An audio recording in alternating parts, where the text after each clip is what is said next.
그리고 작은 어떤 도전이 어떤 결과를 가져올지 예측할 수 없다.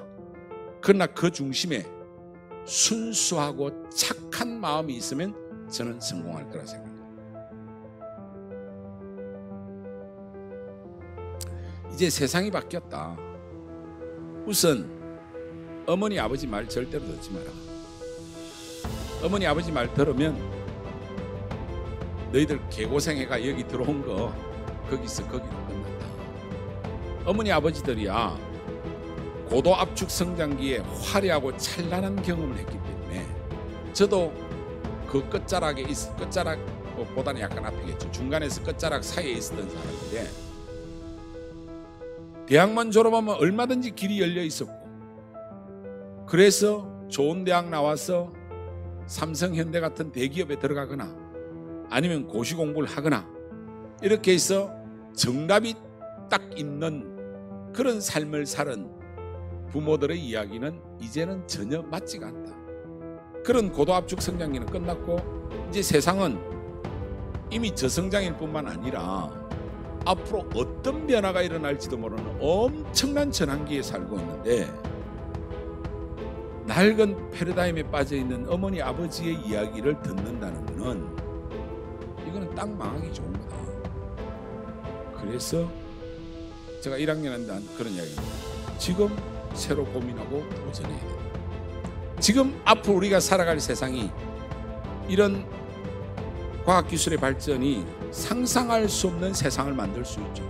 지금 어떤 세상으로 가고 있는지 모르는데 아직도 노량진에서 공무원 시험 준비하고 어머니 아버지가 시키는 대로 대기업에 취업하고 그 대기업이 언제까지 갈지도 모르는데, 그래서 저는 학생들한테 우선 어머니 아버지 말을 믿지 말고 따르지도 말라.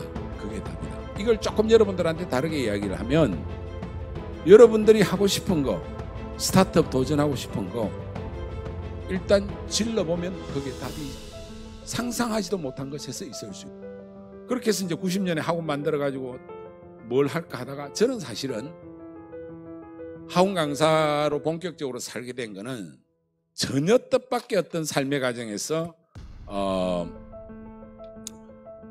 학원 강사의 어떤 삶을 살게 됩니다. 91년 9월 15일이었는데요. 이날은 이제 저한테는 엄청난 충격적인 날입니다. 교회 갔다가 평소에 이제 그 당시에 집에 차가 한 대 있었는데 일요일 날은 와이프를 줬는데 그날따라 피곤해서 제가 수업하러 가면서 제가 운전하고 있었어요. 그리고 이제 와이프하고 아들, 딸 둘이가 태어나 있었는데 택시 타고 예배 마치고 집에 가다가 교통사고가 나서 아들이 일주일 만에 죽었어요. 그리고 와이프하고 딸은 한 달 만에 기적적으로 깨어났어요. 근데 이제 그 딸이 또 그 다음에 92년 6월 11일 날 죽었어요. 그래서 9개월 사이에 아들하고 딸하고 둘을 잃어버린 거죠. 처음에는 아들을 잃었을 때는 엄청나게 힘들었었는데 두 번째 딸이 딱 죽고 나니까 아, 망해도 다 망했구나. 이제 더 이상 망할 게 없다는 생각이 딱 들더라고요. 그래서 새벽 4시 반에 죽었는데 오후 3시에 청원에 있는 공원 묘지에 갖다 묻고 돌아와서 너무 힘들어서 조금 잤어요. 자고 생각해 보니까 수업해야 되겠다는 생각밖에 안 나더라고요. 그래서 그날 저녁 7시부터 제가 수업을 진짜 본격적으로 했어요. 어떻게 했냐면 일주일에 60시간을 강의해요. 일주일에 60시간이면 학교 선생님들의 강의의 4배입니다. 근데 여기에는 뭐 설명회나 이런 건 다 빠져 있는 거고요. 그래서 내가 한때 계산을 해보니까 6만 5천 시간 이상 강의를 했더라고요. 그러니까 강연 이런 건 다 빼고 학생들 수업으로. 이게 학교 선생님으로 계산해 보니까 한 109년 정도 강의를 했더라고요. 고등학교 15시간 강의하는 선생님을 기준으로 해보니까. 그렇게 해서 이제 죽으라고 강의만 했던 거예요. 살아남기 위해서, 애들에 대한 있기 위해서. 그리고 이제 93년에 한 놈 태어나고 96년에 한 놈 태어나고 해서 지금은 1남 1녀입니다. 96년 둘째 태어나고 나서 약간 안정이 되면서 저한테 본격적으로 어떻게 살 거냐 하는 문제가 크게 다가온 겁니다. 그 어떻게 살 거냐라는 문제에 대한 답이 결국은 창업이었어요. 저는 어떤 계기에서 창업은 할 수 있지만은 궁극적으로 창업에서 성공하려고 하면 또는 창업이 제대로 되려고 하면 결국은 무엇을 할 거냐는 것보다는 어떻게 살 거냐가 답이라고 생각합니다. 왜? 우리 인생은 딱 한 번 주어졌는데 성공하느냐 실패하느냐 얼마나 많은 걸 얻느냐 이것보다는 결국은 마지막 죽는 순간에 내가 내 관 뚜껑을 닫을 때 자기가 알겠죠. 물론 뻔뻔한 사람들은 자기 잘 살았다고 송덕비 막 쓰고 난리치겠지만은 저는 생각을 해보니까 잘 살았다라고 이야기할 사람은 하나도 없는 게 진실이라고 생각합니다. 버나드 쇼처럼 머뭇머뭇거리다가 내 인생 이렇게 끝날 줄 알았다. 그 정도면 꽤 양심적이라고 생각하는데요. 그러니까 이 어떻게 살 거냐 하는 문제는 정말로 중요한 문제죠. 이제 저는 살아남고 나서 생각을 해보니까 일단 이 운명적인 고통에서는 벗어났지만은 여기서 이 과정에 계속되는 윤리적인 고민이 하나 있었어요. 어떤 윤리적인 고민이 있었냐면 손 선생하고 학생하고 사이에는 목숨을 다해서 가르치고 충분한 대가를 받았으니까 이건 개인 윤리적으로 선입니다. 그렇죠? 그런데 내가 여기서 한 10년간 한 행위는 사회적 불평등을 심화시키는 거죠. 결국은 강남의 부잣집 애들 여기 좀 밑에서 헤맨 놈들을 여 위에 공부는 잘하는데 돈이 좀 부족한 애들보다 내가 수단과 방법을 가리지 않고 여기로 끄집어 올렸다. 그럼 얘는 밀린 거잖아. 그럼 이 행위 자체가 악이죠. 사회윤리적으로 악이죠.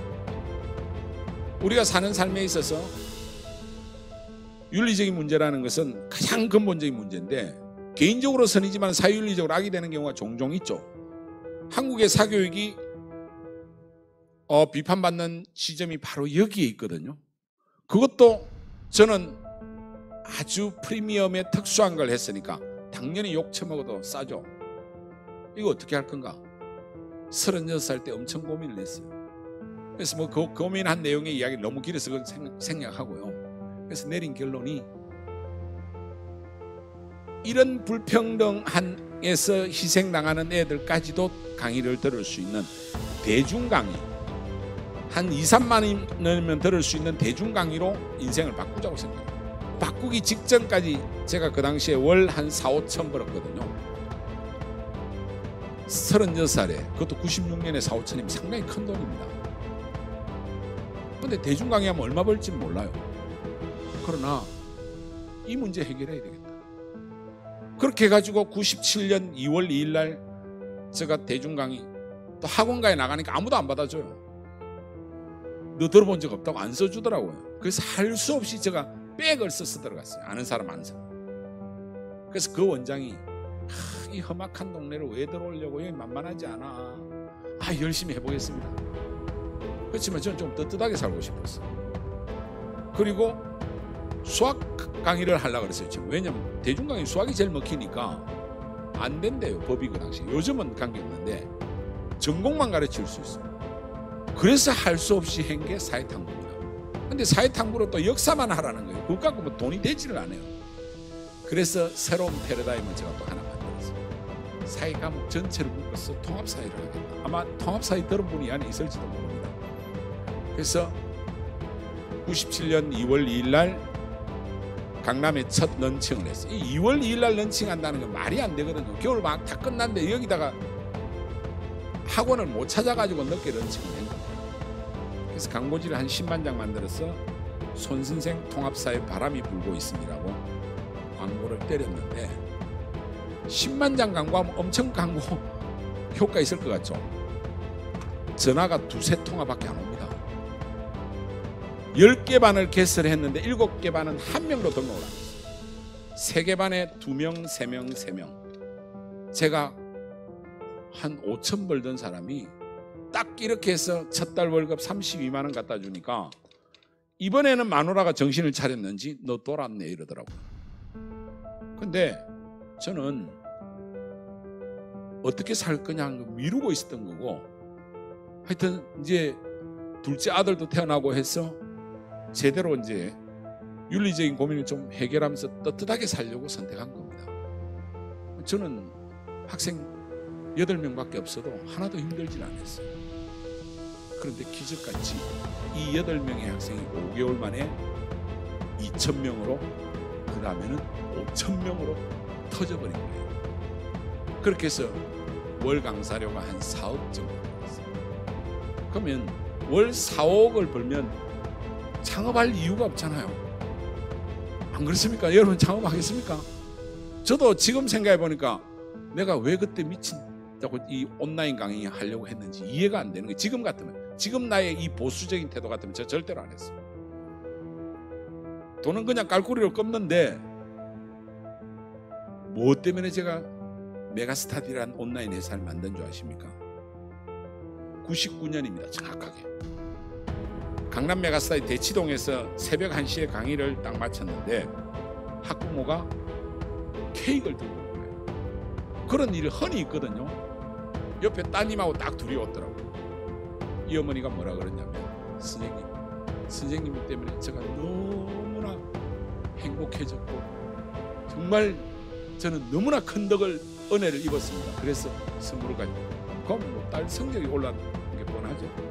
따님 성적이 많이 올랐겠네요.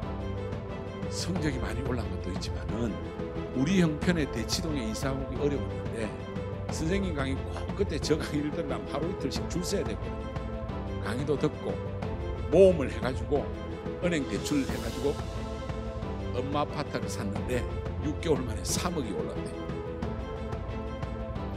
자기는 40만 원 3달짜리 그 당시에 수업료가 40만 원이었거든. 40만 원 수업료 썼는데 3억을 벌었으니까 이게 다 선생님 때문이에요. 내 때문이 아니죠. 그 당시에 IMF 이후에 회복되는 것도 있고 대치동 사교육 현상으로 한때 아파트 값이 폭등한 적이 있어요. 너무 고맙다고 케이크를 주고 가는데 그날 밤에 제가 뒤통수를 크게 맞았다는 느낌이 들었어요. 내가 또 나쁜 놈이 됐구나. 내 의도와 관계없이 대치동 사교육 현상에 의해서 아파트 값이 올라가는 거는 이 사회에 바람직하지 않은 거잖아요. 그리고 강의 들으려고요, 뭐 부산, 광주, 제주 이런 데서 여름방학 때 와가지고 거기서 하숙하면서 강의 듣는 애들 꽤 있었어요. 이건 아니다 싶은 거예요. 이런 윤리적인 문제는 해결했지만 또 내 강의가 사교육의 지역적 불평등을 심화시켰구나. 그럼 이 지역적 불평등, 계층의 문제는 어느 정도 해결했다 치면 지역의 불평등 어떻게 해결할까? 누구나 들을 수 있는 강의가 뭘까? 거기서 내린 결론이 홈쇼핑을 보다가 백화점이 집으로 오구나. 그렇다면 학생이 학원으로 가는 것이 아니라 학원이 학교가 집으로 오는 시대가 충분히 열릴 수 있겠구나. 그래서 그 해에 제가 유니텔이라는 데서 그 당시 그 천리안 유니텔 시절 있었죠. 거기에서 음성 강의를 잠깐 했습니다. 근데 생각보다 반응이 크게 오는 거예요. 그래서 2000년에 메가스터디라는 기업을 창업하게 된 겁니다. 그래서 지금 두 가지 이야기를 드린 건 무슨 이야기냐면 결국은 내 삶을 어떻게 살 거냐 하는 고민 때문에 메가스터디를 창업했고 또 그리고 사교육 현상 자체는 고도 압축 성장기의 부산물입니다. 그래서 지금은 어떻게 살 거냐 고민을 하면서 이런 고민을 합니다. 내가 가지고 있는 능력이 여기까지인가? 라고 스스로 많이 되물어봅니다. 그걸 한 2, 3년 되물어봤어요. 물어보니까 내가 분명히 강의는 잘해요. 머리 쏙쏙 잘 들어오죠, 그죠? 근데 그리고 새로운 도전도 잘해요. 커피 장사도 새로운 도전이었고 88년에 혼자서 전과목 가르치겠다는 것도 이거 또라이 같은 발상이거든요.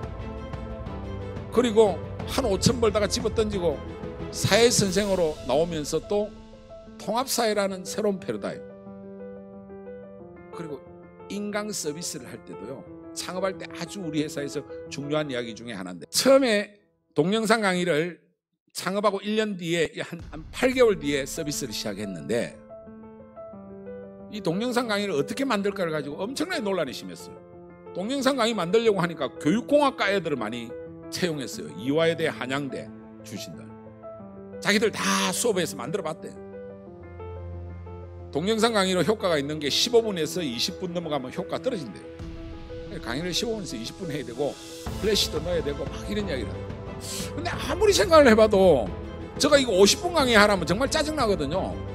한 1시간 반에서 2시간 해야 내 이야기를 제대로 전달하는데, 강의 분위기 좀 올라가가지고 뭔가 감동도 되고 전달이 되려고 하는데도 1시간 걸리는데, 어떻게 개념 하나 설명하려 해도 20분 걸리는 것들도 많은데, 그래서 내가 안 된다. 최소한 1시간짜리는 해야 된다니까. 여직원들, 그 젊은 직원들, 대학까지 졸업한 애들, 대표님 이거 기본이 안 돼 있습니다 하면서 동영상 강의의 본질을 모르셔서 그래. 죽도록 싸우다가 나중에 안 되겠어. 나는 절대로 그렇게 생각하지 않는다. 현장을 있는 그대로 하고, 차라리 강의 시간은 강사가 원하는 대로 다 맡기자.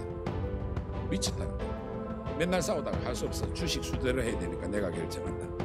내가 70% 가지고 있었으니까. 주식회사잖아요. 근데 사실은 그렇게 해서 현장 강의를 그대로 라이브로 옮긴 게 저희 회사가 상당히 한번 도약하는 계기가 됐고요.